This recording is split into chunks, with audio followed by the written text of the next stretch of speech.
మేము నిన్న అంటే సండే విజయవాడ కనకదుర్గమ్మ టెంపుల్‌కెళ్ళాము. ఈ వీడియో ఎవరైనా పొదిలి సైడ్ వాళ్ళు చూస్తుంటే సేవ్ చేసుకోండి చాలా యూజ్ అవుతుంది.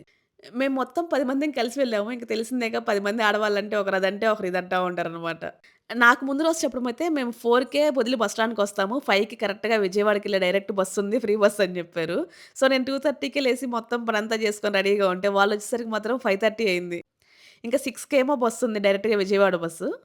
ఆ బస్‌లోనే ఎక్కి మళ్ళీ విజయవాడలో దిగేసరికి ఆల్‌మోస్ట్ 11:30 ఏమో అయింది. విజయవాడ బస్ స్టాండ్‌లో దిగిన తర్వాత మనకి కొండ పైకో, కిందకో వెళ్ళే బస్సులుంటాయి గదా! ఆ బస్సుల రూట్‌కెళ్ళడానికి మాత్రం చాలా ఇబ్బందే పడ్డాం. మొత్తం రౌండ్ తిరిగొచ్చాం. సో, చివరకైతే ఈ ప్లాట్‌ఫార్మ్ నంబర్ 34 నుంచి స్ట్రెయిట్‌గా వెళ్ళామంటే అక్కడ సిటీ బస్సులాగుతాయి. సో, మీరు కూడా గుర్తుంచుకోండి నెక్స్ట్ ఎవరైనా వెళ్ళేవాళ్ళుంటే. కొండ కిందకైతే ఎళ్ళాం ఫస్టు. సో, అందరూ మునగొద్దులే బట్టలు గూడా తెచ్చుకోలేదు. కాళ్ళు చేతులు కడుక్కొని ఎళ్దాంలే అని జెప్పేసారు. ఎందుకులే ఇంత దూరం వచ్చి కృష్ణా నదిలో మునక్కొని ఎలా ఎళ్తాం అని జెప్పేసి మునగడం స్టార్ట్ జేసాము. ఫస్ట్ అయితే అందరూ వద్దు వద్దన్నారు. వన్స్ దిగడం స్టార్ట్ చేశాకైతే ఒక గంట సేపు అక్కడి నుంచి రాలేదు. ఆడుకుంటూ ఉన్నారు. మేమందరం నీళ్ళలో కొంచెం లోతుకెళ్ళి దిగడానికే కొంచెం భయపడుతుంటే, మా మల్లేశ్వరమ్మ మాత్రం లోపలికెళ్ళి లోతుగా ఉన్న దగ్గర మునిగి మరీ వస్తుంది.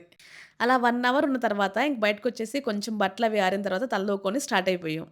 మనకి కొండ పైకెళ్ళడానికి ఎప్పుడు బస్సులు ఉంటూనే ఉంటాయి. ఒక క్యూ లాగా పెట్టుంటారు. మనం ఆ క్యూలో నిల్చున్నామంటే పైకి పంపిస్తూ ఉంటారు ఆ బస్సుల్లో.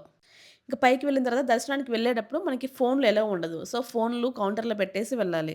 మాకైతే దర్శనం ఒక 1 ½ అవర్ ఏమో పట్టింది. దర్శనం అయిపోగానే డైరెక్ట్‌గా కిందకొచ్చేసుంటే విజయవాడ బస్ స్టాండ్‌లో కనిగిరిది 3కేమో ఉందంట. సో, అది మిస్ అయ్యాం. ఎందుకంటే ఇంత దూరం వచ్చాం గదా! అమ్మవారి భోజనం గూడా తినేసి ఎళ్దామన్నారు. సో, వెళ్ళామా ఆ క్యూలోనే ఆల్‌మోస్ట్ 2 ½ అవర్స్ ఏమో పట్టింది. అలా 6కేమో విజయవాడ బస్ స్టాండ్‌కొస్తే 7:30కి ఒక కనిగిరి బస్సొచ్చింది. అది ఎక్కేసి పొదిలికొచ్చేసరికి 12:30 అయింది. ఇంకా ఆ టైంలో ఏమెళ్తారులే అని జెప్పేసి నైట్ మా ఇంట్లో ఉండమంటే ఉండి మార్నింగ్ వెళ్ళారు.